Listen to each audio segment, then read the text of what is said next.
Okay, the last part of your notes talks about solving or evaluating logarithms without a calculator. And this is really no different than doing exponential functions without a calculator. So if we were to go ahead and look, if we had, let's look at example A in this section. So if we had, if they gave us an expression. So if we had log base 5 of 125, your first step, let me change colors real quick. Your first step is to set this equal to x. That is your first step. Then you want to rewrite the whole equation into exponential. So start at your base, and so forth, just like we've been doing before. So you just have one extra step in there. So now we got 5 to the x power equals 125.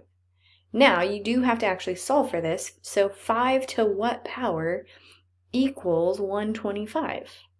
So 5 squared would give you 25, but 5 to the third power would give you 125.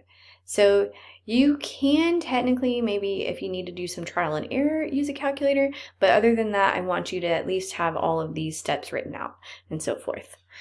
All right, now what about if we had example B and we say log base 6 of 136. Your first step, again, set it equal to x. So then you get, do your log roll. I'm not going to write it out this time. You get 6 to the power of x equals 136. Now, what's another way you can write 136? That's the same thing as 1 over 6 squared. Now, if you notice, you have 6 to the x power, and then 1 over 6 squared. If you remember your, if you see on my notes, I definitely wrote the wrong number. I said 3 squared, it's 6 squared. So if you notice that this is the same thing as 6 to the negative, uh-oh, what happened?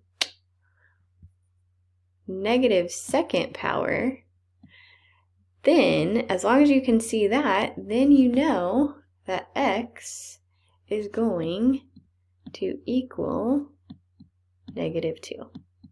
So there is an extra part in this, that you do have to actually solve for that x value.